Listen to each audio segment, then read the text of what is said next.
আজকে আমরা কথা বলতে পারছি, যে নেতার জন্য এই দেশে হাজারো মানুষ এমপি হয়েছেন, মন্ত্রী হয়েছেন, যে কখনো কোনো পদ পদবীর কথা চিন্তা করেনি, কখনো ক্ষমতার লোভ করেনি, সারা জীবন ত্যাগ করেছেন, কখনো ভোগ করেনি। কিন্তু তার সঙ্গে যারা বেইমানি করেছে, এই আওয়ামী লীগ নামক যে রাজনৈতিক দলটি, তারা কিন্তু মৌলানা ভাসানীকে স্বীকার করেন না।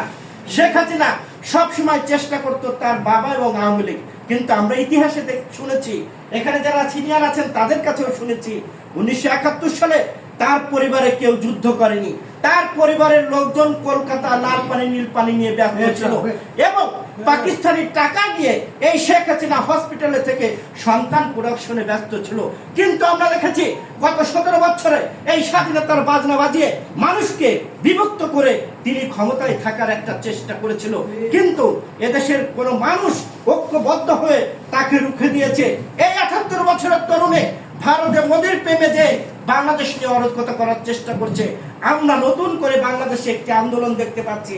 এই আওয়ামী লীগের প্রেতাত্মারা রিক্সা ভ্যান চালক নামে রাস্তায় দুর্ভোগ করছে এবং বাংলাদেশের মানুষের মধ্যে একটি বিভাজন করার চেষ্টা করছে। আপনাদেরকে সতর্ক থাকতে হবে। অন্তর্বর্তী সরকার এসেছে একটি জাতীয় নির্বাচন এবং সংস্কার করার জন্য। অন্তর্বর্তী সরকার কারো দাবি আদায় পূরণ করতে আসেনি। যারাই এই অন্তর্বর্তী সরকারকে বিতর্কিত করবেন এবং জাতীয় নির্বাচনকে বাধাগ্রস্ত করার চেষ্টা করবেন, তারা আওয়ামী লীগের দোসর এবং বাংলাদেশের শত্রু। যে যেখানে থাকবেন তাদেরকে রুখে দেবেন।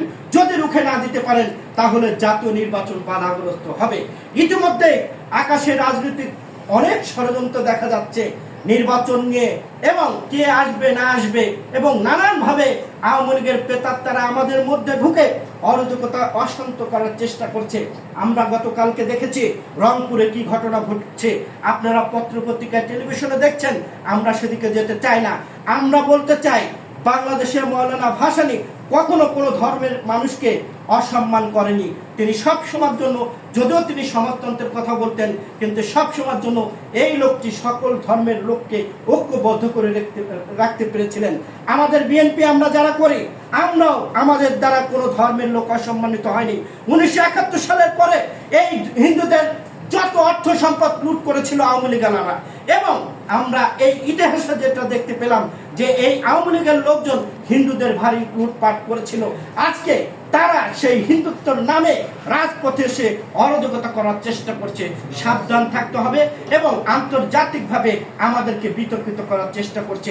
পার্শ্ববর্তী একটি দেশ, দুঃখ হয় এখানে অনেক সিনিয়র আছেন, তাদের কাছে আমি একজন নতুন প্রজন্মের রাজনৈতিক কর্মী হিসেবে প্রশ্ন করতে চাই।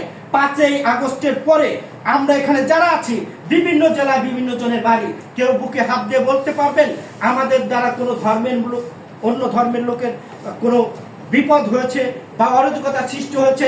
কিন্তু আমরা নতুন করে নাটক দেখতে পাচ্ছি।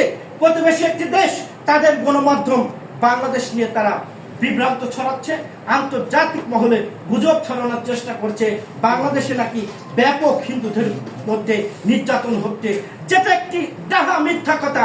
শুধু তাই না, আমরা আরেকটি খবর দেখে হতভম্ব হয়েছি যে শেখ হাসিনা কিন্তু একটি অডিও ক্লিপে তিনি বলেছিলেন যে এই 0 পয়েন্টে তার কুলাঙ্গারের সন্তানদের নিয়ে তারা সেখানে বিপ্লব করবে। কিন্তু সেই বিপ্লব আমরা এই দেশের জনগণকে নিয়ে রুখে দিয়েছি। কিন্তু হঠাৎ করে দেখলাম ইন্ডিয়ানের গণমাধ্যম তারা নিউজ করেছে ট্রাম্পের সমর্থিতদের ঢাকায় গ্রেপ্তার করা হয়েছে।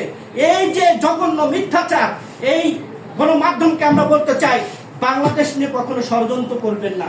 সাংবাদিকতা গণমাধ্যম করেন, কোনো আপত্তি নেই, কিন্তু যেটা সত্য সেটা করবেন। আমরা অনুরোধ করতে চাই, বাংলাদেশের মানুষের মধ্যে, বাংলাদেশ এবং ভারতের মধ্যে কোনো বিভাজন করতে পারবেন না।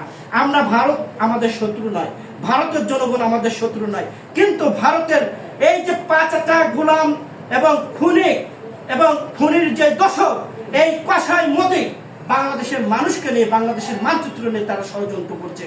এই বিষয়গুলো আমাদের সজাগ থাকতে হবে। আমরা যদি রুখে না দিতে পারি তাহলে আকাশের যে কালো মেঘ দেখা যাচ্ছে, এখান থেকে কিন্তু আমরা বেরোতে পারবো না। আরেকটি কথা বলে আমি আমার কথা শেষ করব। যেখানে এই খুনি হাসিনাকে সারা বিশ্বের মানুষ, সারা বিশ্বে বিভিন্ন দেশে তিনি, আপনারা জানেন যে তার আশ্রয়ের জন্য আবেদন করেছিল, প্রতিটি দেশ তাকে না নেওয়ার জন্য বলেছে, কিন্তু সকল দেশকে উপেক্ষা করে বাংলাদেশকে জনগণকে উপেক্ষা করে এই কুয়াশার মধ্যে তার প্রেমিককে আশ্রয় দিয়ে বাংলাদেশের বিরুদ্ধে ষড়যন্ত্র করছে। এই বিষয়ে আমাদেরকে সতর্ক থাকতে হবে। মোদীকে বলতে চাই, যদি শেখ হাসিনাকে ফেরত না দেন তাহলে বাংলাদেশের মানুষ ভারতের বিরুদ্ধে আন্দোলন গড়ে তুলবে এবং মৌলানা ভাসানী সেদিন যেভাবে আন্দোলন করেছিল আমরাও সেভাবে আন্দোলন করব। বাংলাদেশে মৌলানা ভাসানী যে খামোশ শব্দটি বলেছিলেন, এই খামোশ বলার লোক নাই, এবং তিনি বলেছিলেন ওয়ালাইকুম আসসালাম, এই লোকটা বলার লোক নাই। কিন্তু আমরা যারা যুবক আছি, তরুণ আছি, আমরা মৌলানা ভাসানীকে বুকে ধারণ এবং লালন করে ভারতীয় আগ্রাসনকে প্রতিরোধ করব। যেমন পাকিস্তান আগ্রাসনকে প্রতিরোধ করে আপনারা 1971 সালে টকবুকের যুবক থেকে বাংলাদেশের স্বাধীনতা এনে দিয়েছেন, যেই স্বাধীনতাকে গলা টিপে হত্যা করেছে খুনি শেখ হাসিনা। আমরা ভারতীয় আগ্রাসন এবং বিশ্বের কোনো আগ্রাসন মেনে নেব না। সকল ষড়যন্ত্র রুখে দেব এদেশের আপামর জনতাকে নিয়ে।